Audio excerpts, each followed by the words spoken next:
Ai, gente, eu queria falar tanta coisa, mas eu sei que vocês ficam cansados dessas coisas. Deixa eu falar algo que aconteceu ontem. E já entro no sermão. Pode começar valendo.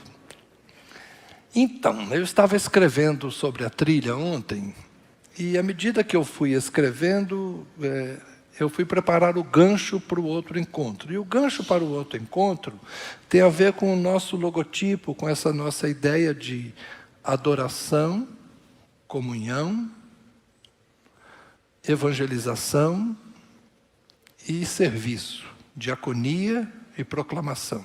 Então, já há algum tempo nós usamos esse logotipo, que você vê logo na entrada ali no corredor, né?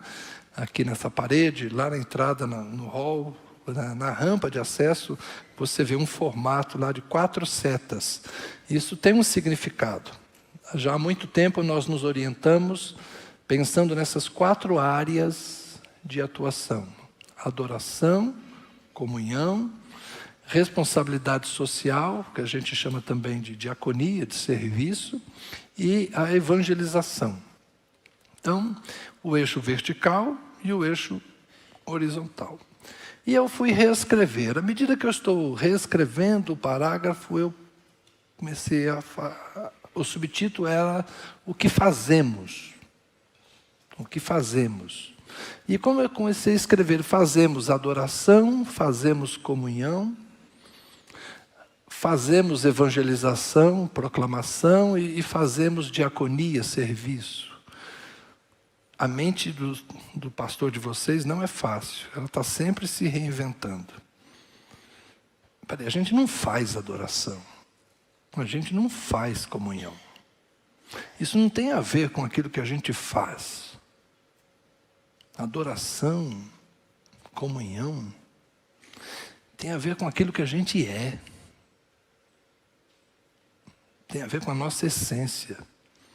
Tem a ver com a nossa vida. A gente serve, diaconia.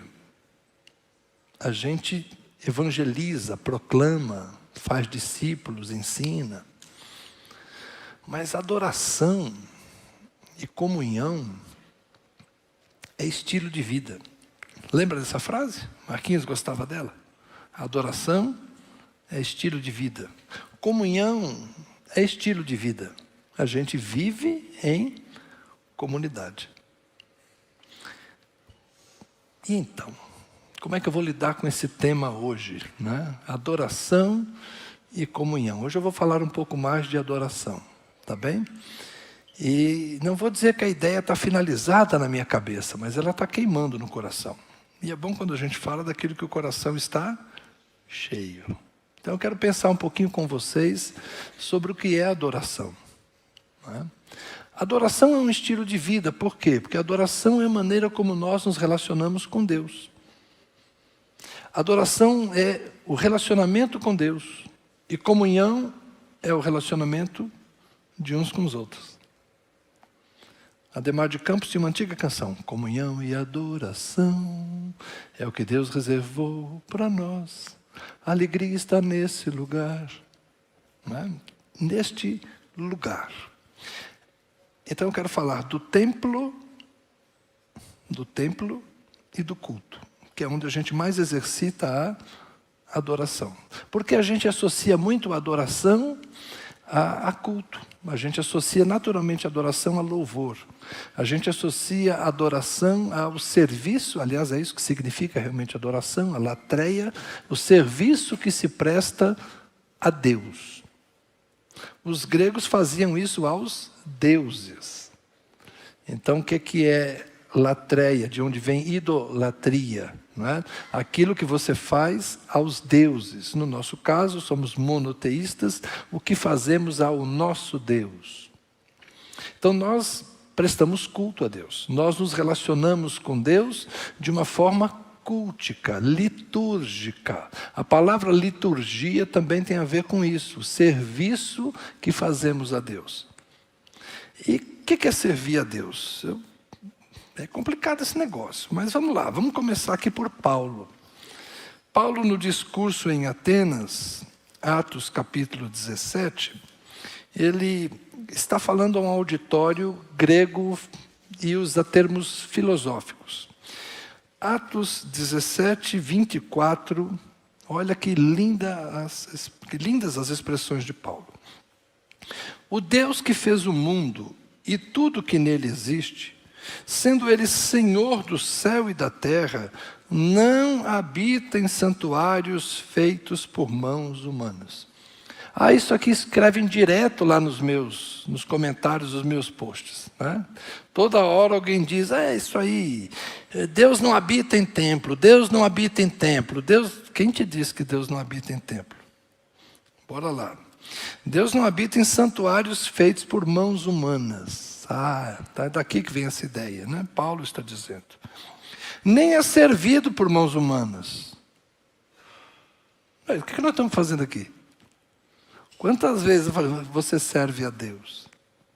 O que Paulo está dizendo aqui? Que Deus não habita em santuários feitos por mãos humanas. Lamento informá-los, queridos, Deus não está aqui. Deus não está aqui, não adianta pedir nada. Deus não está aqui. É assim que a gente canta? Como é que a gente cantava? Deus está aqui, pedes o que queres. Quem é das antigas? Vamos lá. Deus está aqui, pedes o que queres. Ninguém sabe. Ele tem poder, Ele te dará. Deus está aqui, aleluia. Pedes o que queres. Essa é das antigas. Mas olha o que Paulo está dizendo para os gregos, né? O Deus que fez o mundo e tudo que nele existe, sendo Ele Senhor do céu e da terra, não habita em santuários feitos por mãos humanas. O que Paulo está dizendo para eles? Esses templos que vocês fazem para os vossos deuses estão vazios. Ele não é servido por mãos humanas, como se precisasse de alguma coisa, pois Ele mesmo é quem a todos dá vida, respiração e tudo mais. Ou seja, isso que vocês prestam, sacrifícios e ritos que vocês fazem para os vossos deuses, são coisas inúteis, porque o Deus verdadeiro não precisa de nada disso. De um só homem fez todas as nações para habitarem sobre a face da terra, havendo fixado os tempos previamente estabelecidos e os limites da sua habitação. Ou seja, Deus fez os homens e disse, vocês moram aqui, na parte seca. Porque no princípio criou Deus os céus e a terra. E Deus fez emergir do mar, né, porque havia as águas, e as águas cobriam a face da terra. E Deus fez emergir a parte seca. E da parte seca, Deus pega um pouco de pó e faz o homem. Então, o homem é terra, feito para morar na terra. Comunico aos ilustres presentes que Aquaman não existe. A Atlântida não existe. Nem uma cidade lá no céu. Os homens não foram feitos para voar. Asa delta, aviões, helicópteros caem porque nós não somos aves. Deus nos fez para a terra. Deus nos colocou limites. Inclusive limite de tempo. Ele fez todas as nações de um só homem e fixou tempo e limite. Nós não fomos criados nesse corpo para ser eternos. Mas vamos lá. Verso 27, para buscarem a Deus se, porventura, tateando. Por que tateando? Porque é no escuro. Não são com os olhos humanos. Tateando, como quem procura no escuro. Como quem tenta usar o sentido do tato, não é? Tateando possam achar, ainda que não esteja longe de cada um de nós, pois nele vivemos, nele nos movemos e nele existimos, como alguns dos poetas de vocês disseram, porque dele também somos geração. Portanto, visto que somos geração de Deus, não devemos pensar que a divindade, e é aqui que Paulo está fazendo uma crítica agora aos gregos.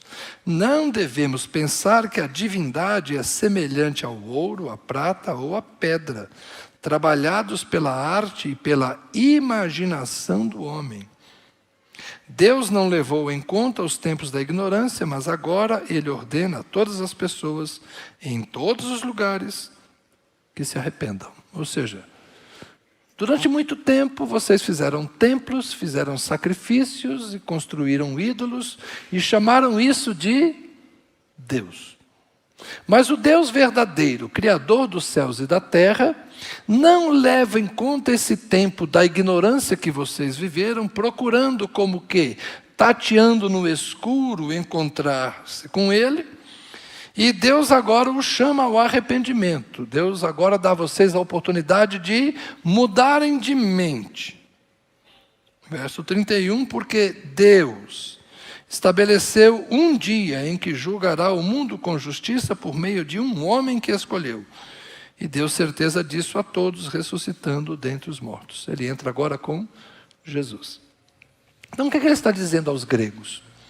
Existe um Deus, sim, Criador dos céus e da terra, que de um só homem fez toda a humanidade e que determinou os limites, e, enfim, é o Deus que a gente conhece.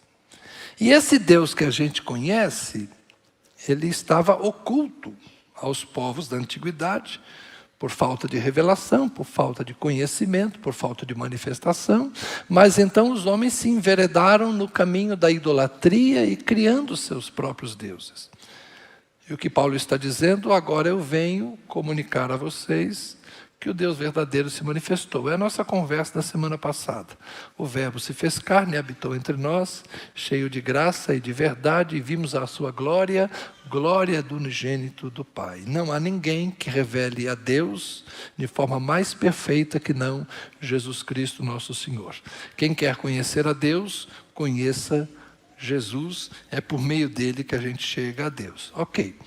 Então, vejam que a ideia de Paulo é uma ideia natural para nós. Todos nós compreendemos isso. E a gente fala, Deus não habita no templo. E está certo isso.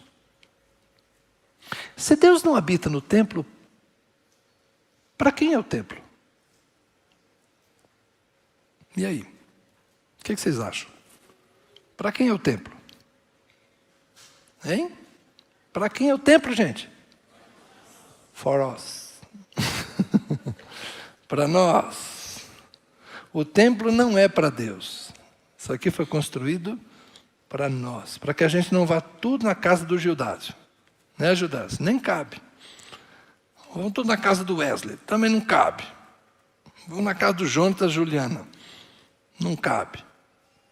Vamos na casa da Carmen Lima Mascarenhas. Não cabe. Tem que ser aqui. Isso aqui é para nós. É campo neutro. Nós convergimos todos para cá. Então o templo não é uma necessidade de Deus, porque Deus não habita em templo, mas o templo é uma necessidade nossa. E é um lugar de adoração, sim. Porque o que a gente vem fazer aqui? Vamos adorar a Deus. Vem, essa é a hora da adoração. Vem, dar a Ele teu coração. Vocês compreendem? Adorar para nós é prestar culto. A gente presta culto em qualquer lugar. Tudo que a gente faz, escreveu o apóstolo Paulo, seja em palavra, seja em obra, seja feito para a glória de Deus. Adoração é um estilo de vida. A gente cozinha como quem adora, a gente lava a louça como quem adora, por isso que a gente lava a louça direitinho, por isso que a gente cozinha com muito amor e com muito esmero. Não é? A gente passa a roupa. Oh, Jesus. A gente passa a roupa como quem adora, a gente passa a roupa direitinho. Né? Eu sei, vocês amam. Passar roupa é uma coisa maravilhosa, todo mundo ama fazer isso, né? Eu sei como é que é isso. Não tem ninguém que goste de passar roupa, mas ninguém anda amarrotado. Esse é um milagre de Tostines, ninguém entende. Eu não conheço ninguém que goste de passar roupa, mas todo mundo anda com roupa passada, exceto Marcelo, né, Marcelo? Mas isso é uma coisa que um dia a Tamara ensina para todos nós. Enfim, esse mistério de tudo que a gente faz para a glória de Deus. A gente dirige o carro com responsabilidade na estrada, porque a gente dirige para a glória de Deus. A gente não quer causar mal a ninguém. Então, tudo que a gente faz tem a ver com servir a Deus, com prestar culto a Deus, sim. Mas o nosso ajuntamento aqui, o templo é o lugar que a gente se reúne para adorar. Porque o templo não é para Deus, o templo é para nós. Agora a pergunta mais difícil, o culto. Para quem é o culto? E agora? Para quem é o culto, pastor Alfa? Estou falando especificamente com a senhora, me responda. Para quem é o culto?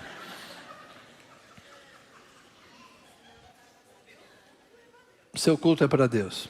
Bonito. Valdir, para quem é o culto, Valdir? Para Deus. Paloma, para quem é o culto, Paloma? Hã? Para Deus também? Eu acho que é para nós.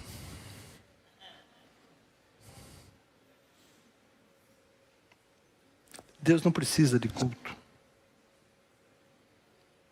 Deus não é servido por mãos humanas como se precisasse de alguma coisa. Calma que eu vou desenvolver a ideia, calma. Eu só estou fazendo vocês pensarem um pouco. Quem tem necessidade de culto não é Deus. Deus não está lá em cima. Puxa vida, a igreja está tão vazia hoje. Pensei que meu culto ia ser tão animado. O pessoal da guitarra não veio. Hoje, quarta-feira só tem um violãozinho. Domingo não, domingo vem a banda toda. Deus não está lá em cima. O coral nem cantou hoje. Puxa vida, ó. Culto sem coral, nem gostei. Deus não tem necessidade disso. Nenhuma. Desculpe o que eu vou falar agora, mas o culto é para nós também.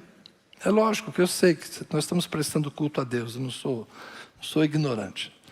Só estou dizendo que o culto é uma necessidade nossa. O culto é para responder às nossas necessidades do conhecimento de Deus. Se a gente puder repetir a primeira música no final, acho que vai ser legal, porque a gente realmente precisa conhecer a Deus. Só que Deus não se revela para nenhum de nós na sua totalidade. Deus se revela para nós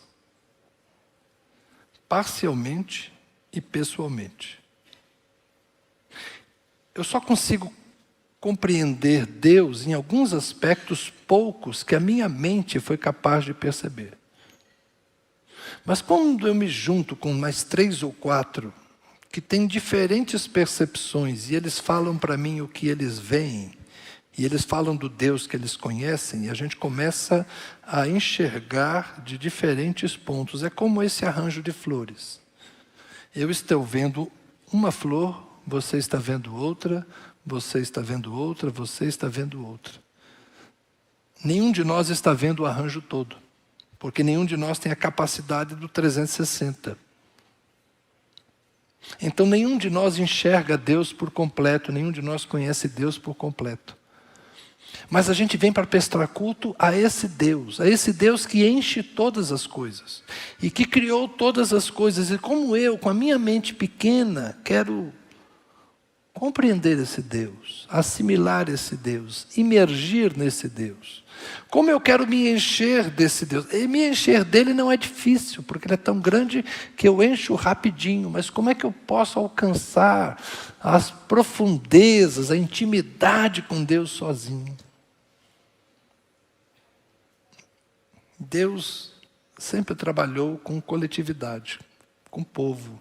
Deus quis formar um povo. Por isso, o templo do Espírito Santo não é você individualmente.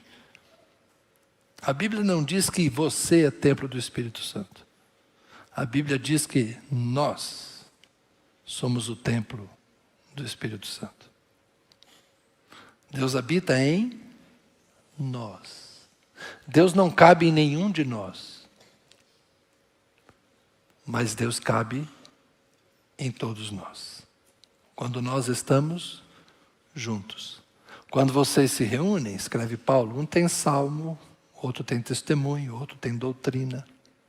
Quando nós nos reunimos, o Espírito de Deus que habita em nós, enche todas as coisas e completa todas as coisas. Nenhum de nós tem todos os dons do Espírito, mas cada um de nós tem um dom do Espírito. E quando estamos juntos, todas as necessidades nos são supridas pelo Espírito por meio de todos, um só Deus e Pai de todos, que habita em todos e está em todos. Efésios capítulo 4. Então o culto é uma necessidade nossa de ajuntamento, para que a totalidade da graça de Deus que foi repartida com cada um de nós esteja presente. É a união das partes, é a soma das partes. Então o culto é uma necessidade nossa. Cada um de nós presta o seu culto a Deus, mas ao mesmo tempo que nós prestamos o culto a Deus, a nossa relação vertical está sendo estabelecida, a nossa horizontalidade está se construindo também. Então nós vamos aprendendo uns com os outros. Gente, eu sou um pastor remunerado. Vocês me pagam para ficar aqui, falando para vocês. Por quê? Porque vocês acham que eu recebi da parte de Deus alguma coisa que eu deva compartilhar com vocês. Se eu for uma pessoa vazia de Deus, vocês vão aqui para ouvir o quê?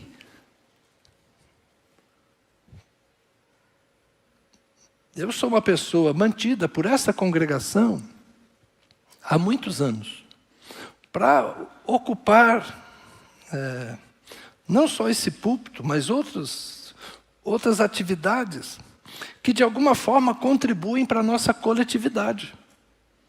De certa forma, eu sou um gestor da coletividade. Mas quem é o que opera realmente na coletividade? É Deus, é o Espírito Santo de Deus. É Ele que distribui dons, é Ele que, inclusive a mim, é Ele que me deu os dons necessários para a função que eu exerço. Ele também deu dom para cada um de vocês, para que cada um de vocês, de alguma forma, contribua e, no total, nós consigamos fazer muito mais. Aquilo que nenhum de nós pode fazer sozinho, nós conseguimos fazer quando nos reunimos.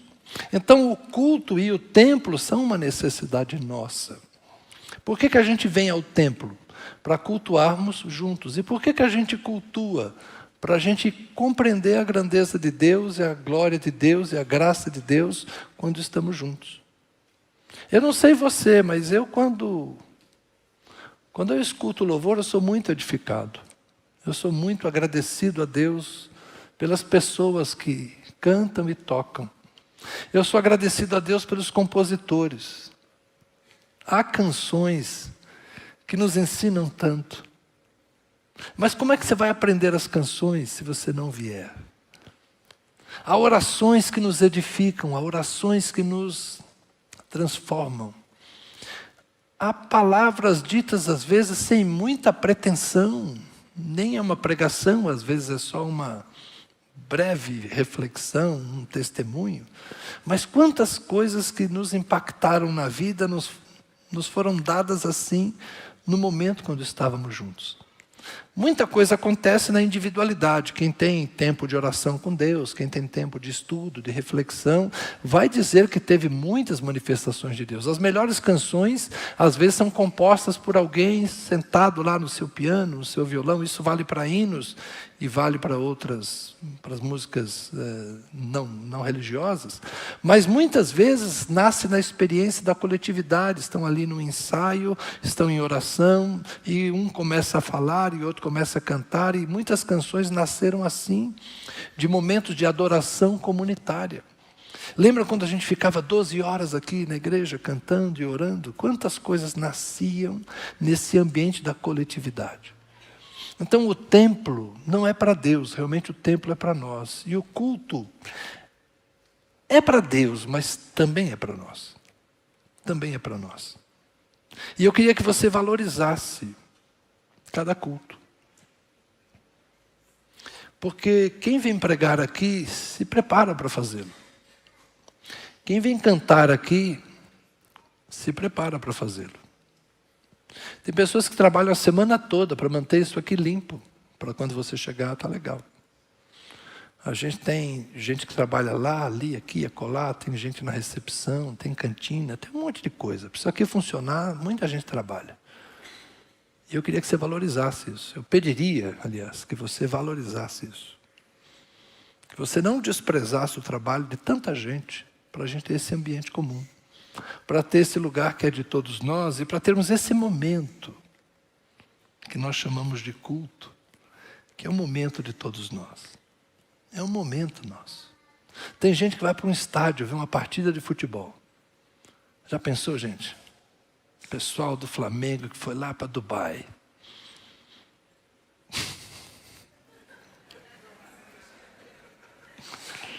Pessoal do Botafogo. Pessoal do Botafogo que foi lá não sei onde também para perder. Negócio assim. Um time volta feliz, outro time volta triste, né? Uns voltam com a taça, outros voltam chateados. É assim mesmo. Então, a gente só pode sair daqui feliz, porque a gente encontra Deus. A gente tenta, de fato, produzir esse ambiente para encontrarmos-nos com Deus. Se você vem aqui para encontrar Deus, a roupa que você veste é menos importante. E a roupa que a outra pessoa está vestindo, então você nem enxerga. Se você vem para encontrar Deus, você talvez não fique tão preocupado com pequenas coisas que acontecem ao seu redor. Algumas insatisfações, está frio, está calor. O ventilador está forte, está fraco. Meu Deus do céu, tem hora que vocês me deixam louco com essas coisas.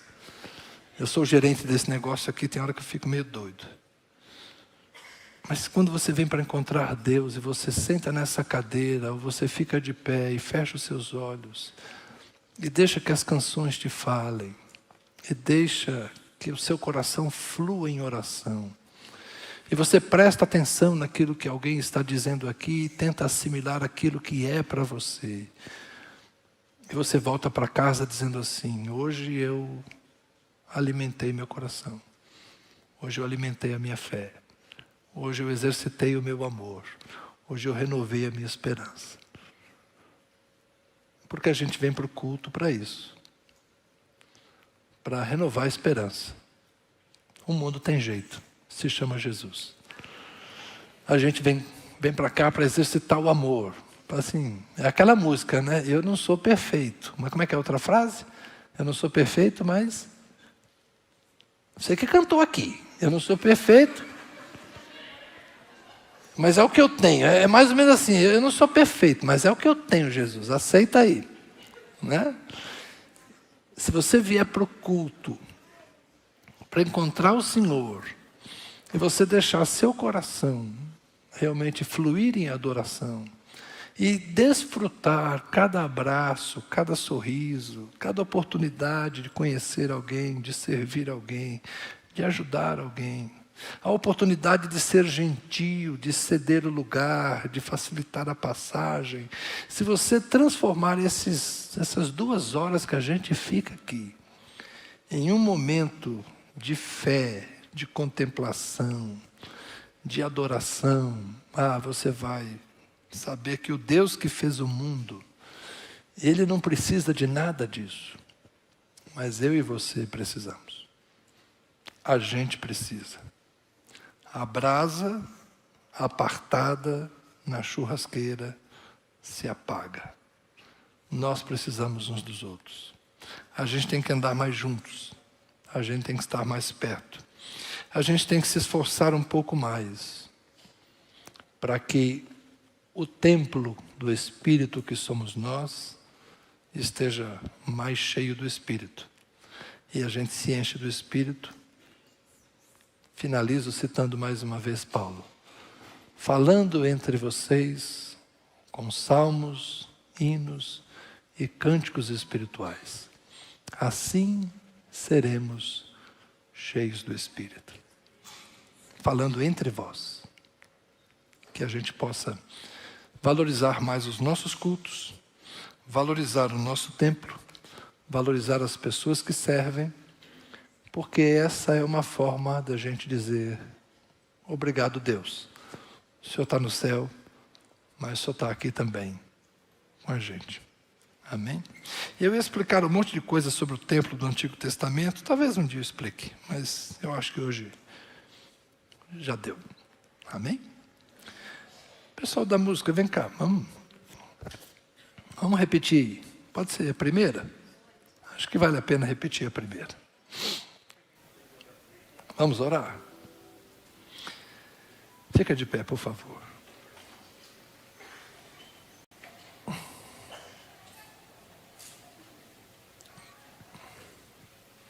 Aquele que criou o universo, que criou todas as coisas, segundo a bondade e sua própria vontade, não criou por necessidade, criou porque quis. Ao Senhor adoramos. Reconhecemos, Deus, a nossa precariedade em compreender as coisas espirituais. Reconhecemos, Deus, que Tu és tão grande, mas também misericordioso e bom a ponto de andar conosco. A nossa humanidade tão frágil foi feita pelo Senhor. Então oramos como salmista: o Senhor conhece a nossa estrutura, o Senhor sabe que somos pó. O Senhor nos fez assim, do pó da terra. Mas o Senhor soprou em nós o fôlego do Espírito, o sopro de vida veio de Ti, Senhor. A nossa vida veio de Ti.